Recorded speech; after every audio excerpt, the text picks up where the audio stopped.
Si je te disais que ton énergie sexuelle, ce feu que tu ressens dans ton ventre, ce n'est pas là pour te distraire, ce n'est pas là pour être évacué. Ce feu, c'est ta clé d'accès à la vérité de ton être. Et personne ne te l'a jamais appris. L'énergie sexuelle, ce n'est pas juste une pulsion animale, c'est la vibration première, celle qui crée, qui donne la vie. Elle n'appartient pas au mental ni à l'ego. Elle est pré-humaine, pré-mentale, intelligente. Ce feu qui monte en toi, quand le désir apparaît, ce n'est pas une distraction. C'est un signal de l'être qui te dit « Reviens ici, ressens-moi ».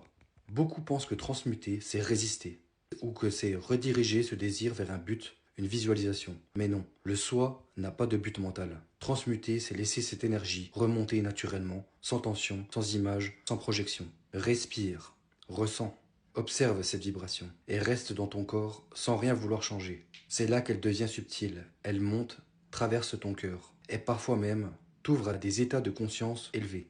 L'énergie sexuelle, retenue en pleine conscience, ouvre une porte vers le silence intérieur. Ce silence n'est pas le vide mental, c'est la présence pure, celle où il n'y a plus rien à chercher.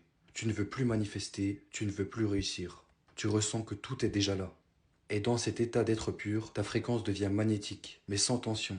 Quand tu pratiques cette retenue consciente, sans lutte, sans image, sans but, tu deviens plus calme, plus présent, plus ancré.